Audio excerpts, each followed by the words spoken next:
नमस्कार। मैं प्रोफेसर बैनर्जी। आज हम बात करेंगे को कोई हरफन मौला, जैसे कोई सब थोड़ा थोड़ा सब काम आता है, जिसको हरफन मौला कहते हैं, और जिसको अंग्रेजी में कहते हैं जैक ऑफ ऑल ट्रेड्स, और मजाक में कभी ये भी बोलते हैं मास्टर ऑफ नन।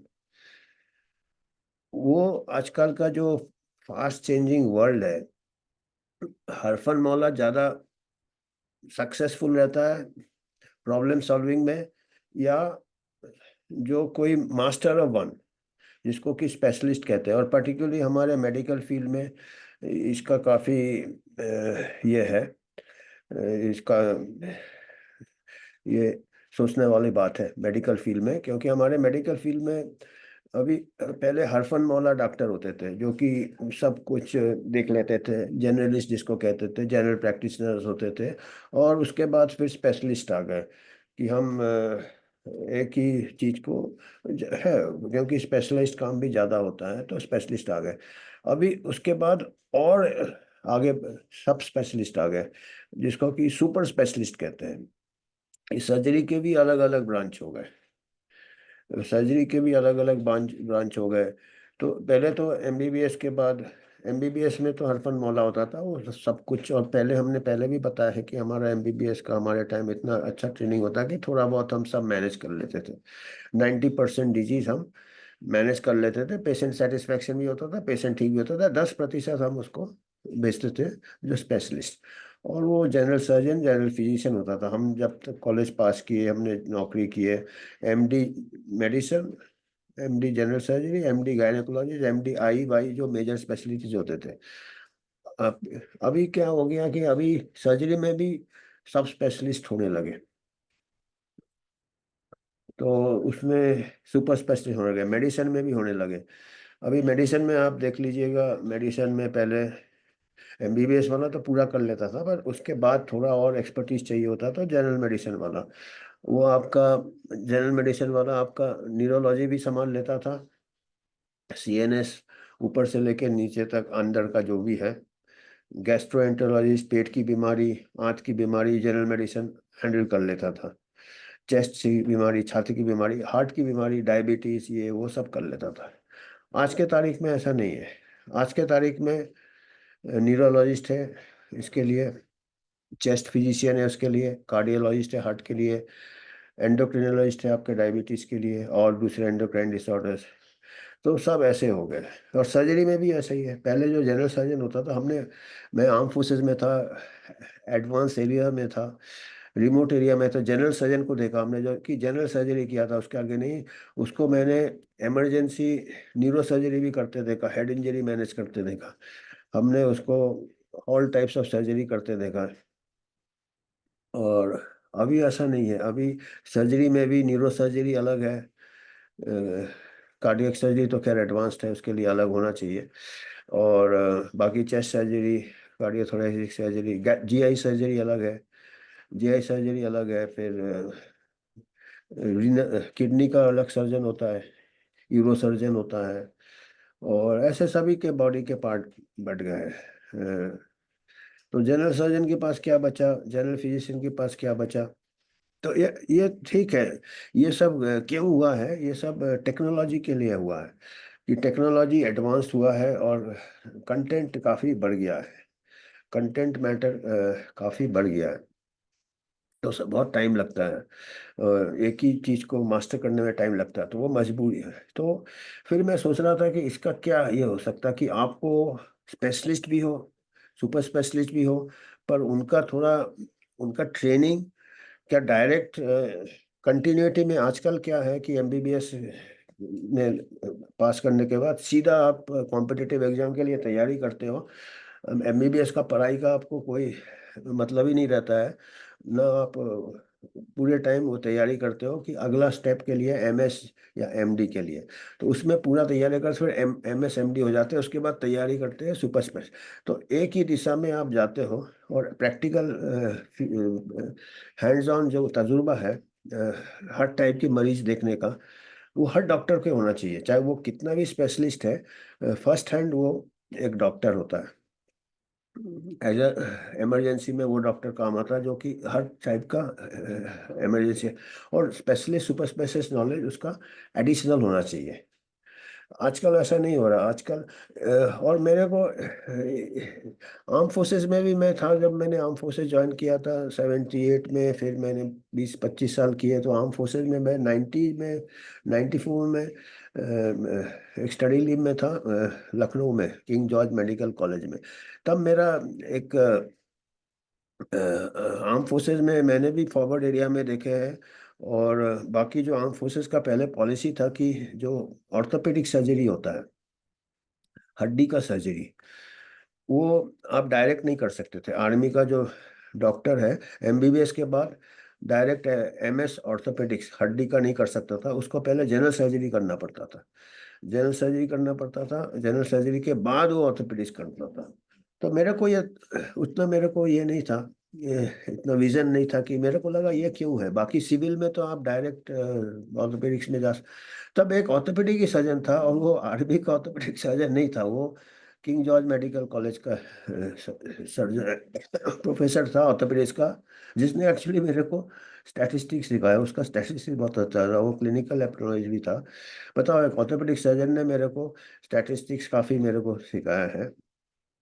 और उसने मेरे को मैंने उससे जब बात किया कि आप ऑर्थोपेडिक सर्जरी डायरेक्ट कर लेते हैं सिविल में, एमबीबीएस करके ऑर्थोपेडिक सर्जरी कर लेते हैं, हमारे आर्मी में ऐसा नहीं है, ये तो समझ में नहीं आता। तो उसने मेरे को समझाया, जबकि मेरे को एज एज आर्मी डॉक्टर मेरे को पहले ही समझना था, जबकि मेरे को एक्सपीरियंस भी था फील्ड का। पर उसने कई चीज़ें कैसे दिमाग में स्ट्राइक नहीं है। उन्होंने बोला कि देखिए, जब बैटल फील्ड में फॉरवर्ड एरिया में अगर एक सोल्जर आता है, उसके इंजरी होता है, उसको उसको खाली हड्डी का इंजरी नहीं होगा, हो सकता ब्लास्ट इंजरी में उसका हड्डी भी टूटा हो, उसको फिर अंदर एब्डोमेन में भी अंदरूनी कोई चोटें हो, इंजरीज हो, हैंड इंजरी हो, कई इंजरीज हो सकते हैं।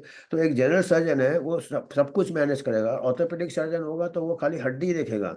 बोला हड्डी तो बाद में भी जुड़ सकता है, पर लाइफ सेविंग होता है अगर अंदर से ब्लीडिंग हो रहा, अंदर से कुछ पेट खोलना पड़े, तो वो होता है कि आपका that is more important then orthopaedic surgery. तो बोला आपका जनरल सर्जन होगा वो लाइफ सेविंग हो सकता है, ऑर्थोपेडिक सर्जन होगा वो हड्डी देखता रहेगा, तब तक वो पेशेंट इंटरनल ब्लीड से जा सकता है। तब मेरे को लगा कि ये बहुत अच्छा उन्होंने लॉजिक दिया है।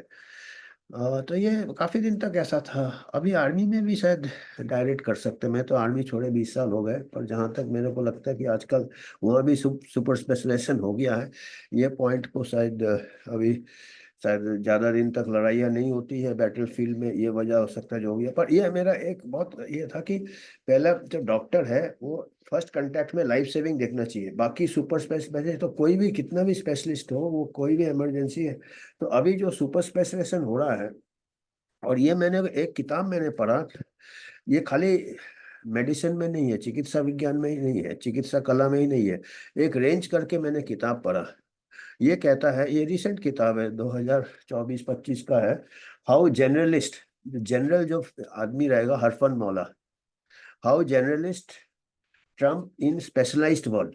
आजकल हर कोई स्पेशलाइज कर रहा है, पर जल्दी ही वक्त आएगा, हमारा टाइम आएगा जिसको कहते हैं, जो जो कि हरफन मौला को। और इसने क्या है, पूरे किताब में हर जगह से एग्जाम्पल दिया, मैं तो मेडिसिन से एग्जाम्पल दे रहा हूँ, इसने एग्जाम्पल दिया है गोल्फ से एग्जाम्पल दिया, टाइगर वुड से एग्जाम्पल दिया, टेनिस प्लेयर से एग्जाम्पल दिया, म्यूजिशियन से एग्जाम्पल दिया, कि जो लोग बाद में जाके उत्तीर्ण हुए थे अपने, वो हर टाइप का ट्राई किया है, हर टाइप का, जैसे कोई स्पोर्ट्स पर्सन है, वो हर टाइप का गेम खेला, हर टाइप के गेम खेलने के बाद वो एक कोई टाइप में दिया है। तो जल्दी से जो लोग, जो प्लेयर एक ही गेम में स्टार्टिंग से उनको कोचिंग एक ही गेम में कर दिया हो, वो ज्यादा ऊपर तक नहीं गए। ये बहुत, और ऐसे म्यूजिक का भी कई कई म्यूजिशियंस का उसने एग्जाम्पल दिया, कई ऐसे कलाकार जिनको कि बहुत ही ओरिजिनल है, बहुत ही क्रिएटिव है, उन्होंने हर टाइप का म्यूजिक ट्राई किया है, जैज है, क्लासिकल है, कई टाइप के खुद इम्प्रोवाइज किया है, और फिर जाके उनको बहुत। तो ऐसे में मेडिसिन में भी ये बहुत पहले का तो था, हमारा जो पहले का, हमारे जमाने में हम जब बहुत पहले जब प्रैक्टिस था, तब हम एमबीबीएस करके उस टाइम भी क्या होता था, उस टाइम भी एमबीबीएस करके कई लोग सीधा एमडी एमएस कर लेते थे। पर हमारा एमबीबीएस का ट्रेनिंग बहुत स्ट्रांग होता था, और एमबीबीएस में हर इंटर्नशिप होता था। इंटर्नशिप 1 साल, फिर उसके बाद हाउस जॉब होता था। 1 साल और हाउस जॉब होता था, कोई जो सब्जेक्ट में आपको, उसमें क्या होता है, हमको प्रैक्टिकल एक्सपीरियंस हर चीज का मिल जाता था, जनरल बीमारियों का। उसके बाद स्पेशलाइजेशन होता था, और स्पेशलाइजेशन में ही रुक जाते थे 90%। सुपर स्पेशलाइजेशन बहुत कम होते थे। अभी तो हर कोई सुपर स्पेशलिस्ट बन जाता है, और उसका सीखने में कम होता है, प्रैक्टिकल तजुर्बा में उसको कम होता है, उसके पास टाइम नहीं है, उसको कॉम्पिटेटिव एग्जाम की तैयारी करनी है, तो बहुत जल्दी स्पेशलिस्ट और सुपर स्पेशलिस्ट बन जाता है। तो उसका क्या होता है कि कई चीजें वो मिस कर जाएगा इसमें। जैसे हम जैसे ह्यूमन बींग्स में काफी वेरिएशन होता है, काफी बीमारियां होती है। और आपका एक जो डॉक्टर है, उसको क्या है कि बहुत सारे पेशेंट देखता है वो। हमारे इंडिया में तो ओपीडी बहुत क्राउडेड, और उसको, एक डॉक्टर को एक स्किल होना चाहिए कि उनमें से नॉर्मल पेशेंट में से जो सीरियस पेशेंट को जल्दी से पहचान ले। वो जैसे आप ट्रेन में खड़े, प्लेटफॉर्म में खड़े हो, और आपका ट्रेन धीरे धीरे जा रहा है, आपको विंडो में कोई शक्ल पहचानना है, तो आप एक ऐसे, जितने आप वो शक्ल को पहले देखा होगा, जितने अच्छे से देखा होगा, उस शक्ल को जल्दी पहचान लोगे। आपने एक ही बार उस शक्ल को देखा होगा तो वो निकल जाएगा, आप पहचान नहीं पाओगे। तो हर टाइप के लोगों से मिले हो, हर टाइप का शक्ल देखे हो, तो एक शक्ल आप पहचान पाओगे। तो ऐसा जो हमारे ओपीडीज होते हैं, वो ऐसे बहुत ट्रेन जैसे होते हैं, चलते रहते हैं, पेशेंट आते रहते हैं, कई बार सीरियस केस मिस हो जाएगा। अगर आपका वो स्किल नहीं हो पकड़ने का, तभी आ सकता है आपने हर टाइप के लेवल के पेशेंट्स देखे हो। आप सुपर स्पेशलिस्ट जल्दी कर लोगे तो आपका फिर एक ही नजरिया रहेगा, जिसको कि आप कह सकते हो, एक बार मैंने पहले भी बताया था, आप प्रोक्रस्टस जैसे हो जाओगे। प्रोक्रस्टस क्या था, ये थोड़ा ग्रीक नाम है।